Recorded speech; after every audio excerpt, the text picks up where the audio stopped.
This is sections 8.1 and 8.2 of Honors Algebra 2 on variation.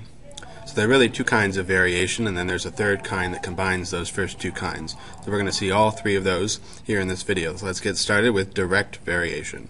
Direct variation always has this form: y equals k times x. We would say y varies directly with x. K is called the constant of variation, so it is fixed, it does not change. Y and x are variables, k is a constant. Direct variation means that as x changes, y changes in the same direction by a constant amount k. So if x is increasing, y is increasing as well. That's what I mean by the same direction. If x is decreasing, y is also decreasing, and doing so by a constant amount. So this is a linear relationship. The linear function y equals mx, where m is your slope, and a y-intercept of 0, so b is 0, y equals mx plus b.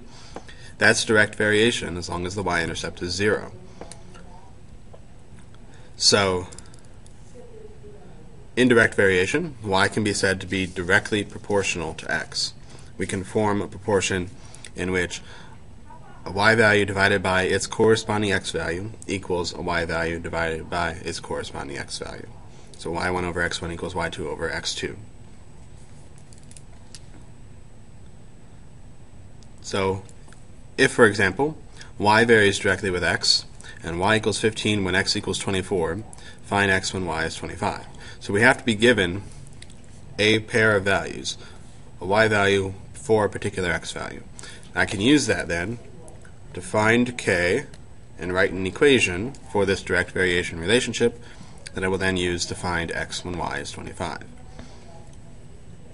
So, for example, when y is 15, I know x is 24, so I plug those in, and I can easily solve for k by dividing by 24.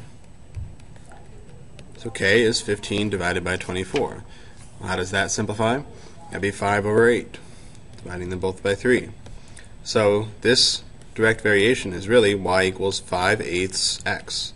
That equation is the direct variation equation that represents this entire relationship between y and x. So I want to know x when y is 25. So I plug in 25 for y into my equation with 5/8 in there, and I solve for x. So I'm going to divide by 5/8 on both sides, but that's the same as multiplying by 8/5 on both sides. So I'll have 25 times 8/5 equals x. Well, 5 goes into 25 5 times 8 is 40, so x equals 40 when y is 25.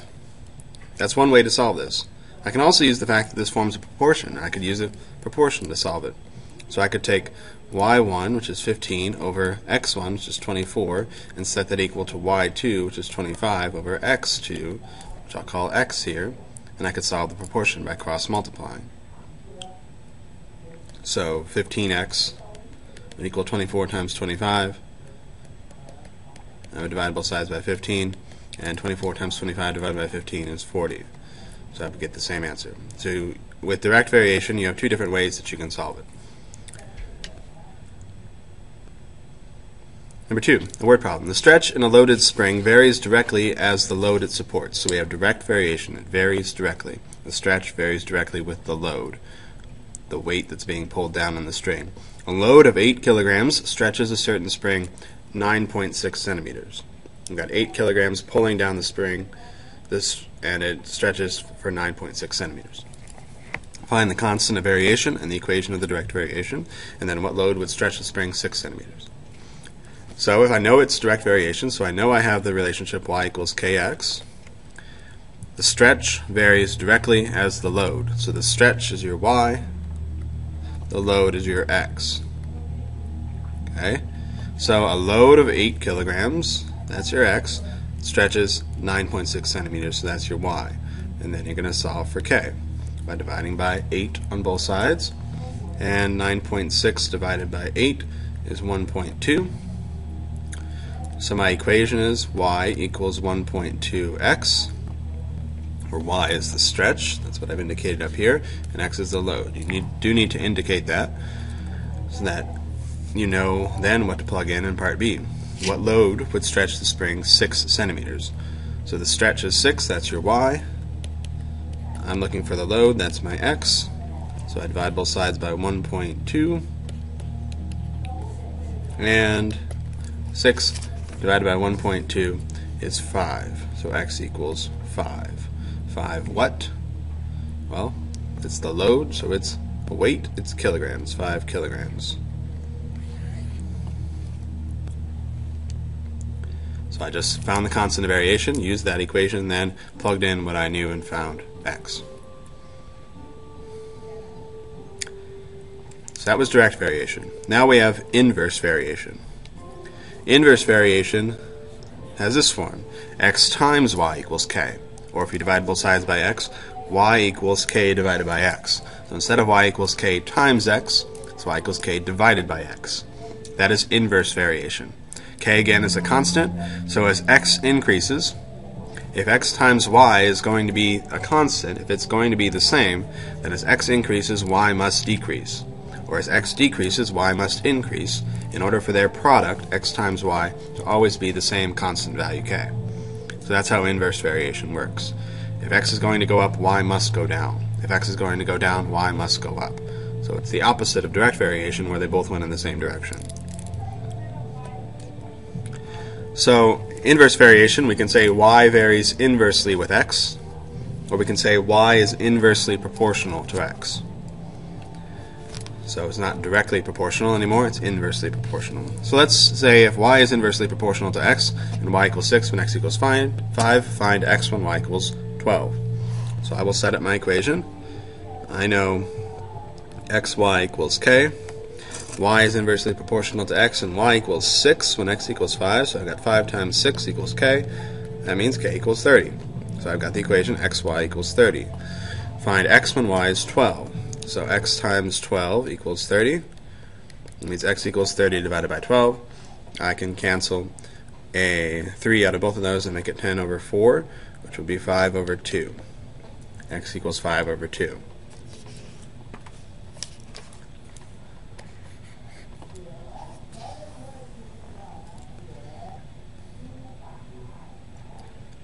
Now, joint variation is when a quantity varies directly with the product of two or more other quantities. So it's a form of direct variation, but it could include an inverse variation within it. So for example, if z varies jointly with x and the square of y, then z must equal k times x times the square of y, which is y squared, for some non-zero constant k. So it's direct variation. Z equals k times the thing it varies with. It's just that the thing it varies with is both x and y squared.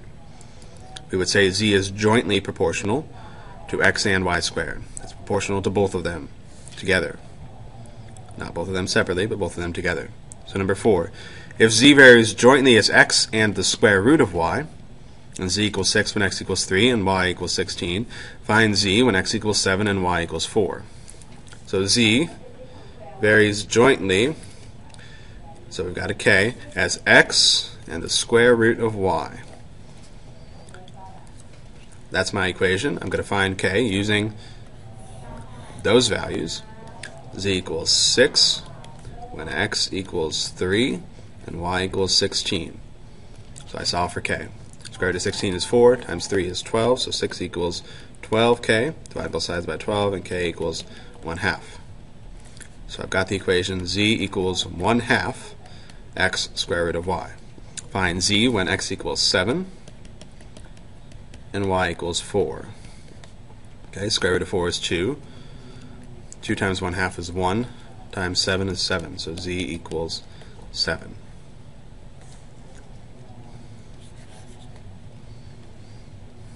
So the trick here is just being able to set up the original equation and then find k. So this is all useful because it's used all over science, especially in physics.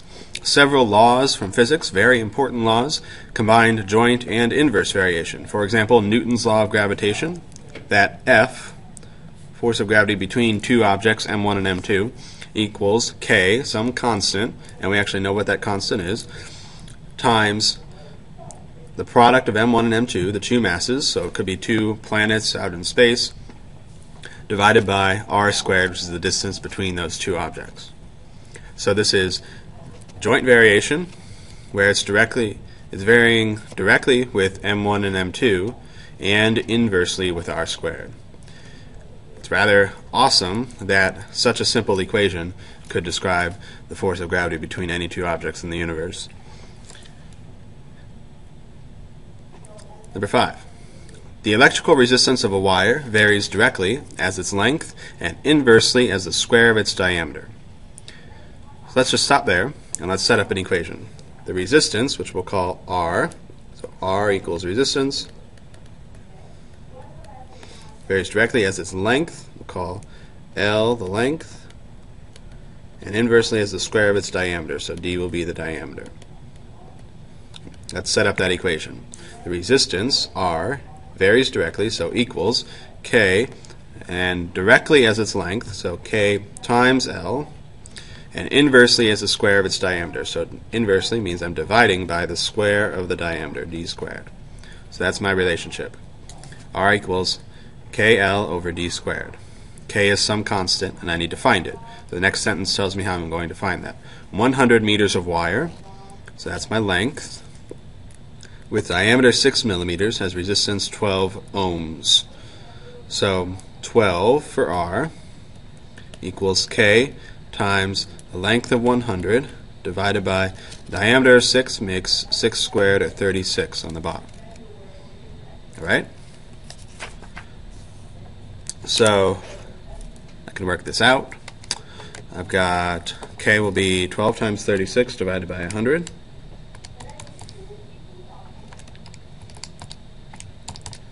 Which is 4.32.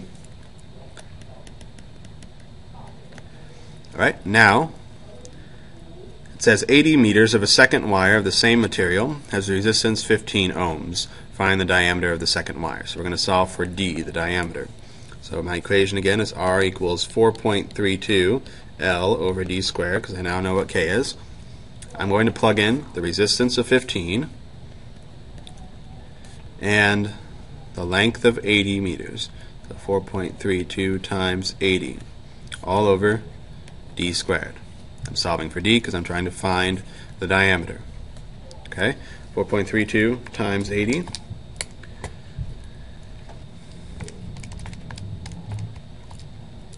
And D squared then will equal that, which is 345.6 divided by 15. I need to multiply both sides by D squared to get it out of the denominator.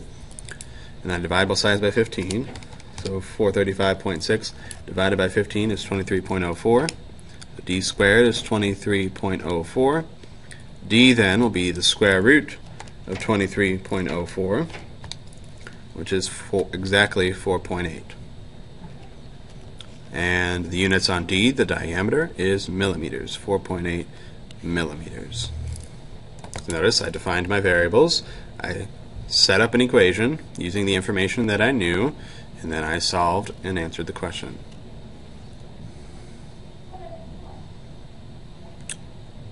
So here are your immediate practice problems. If y varies directly as x and y equals 25 when x equals 15, find x when y equals 40. This is just like example number 1. And problem number 2, if z varies inversely as q and z equals 22 when q equals 6, find q when z equals 15. That's just like your example of an inverse variation. That is the end of sections 8.1 and 8.2.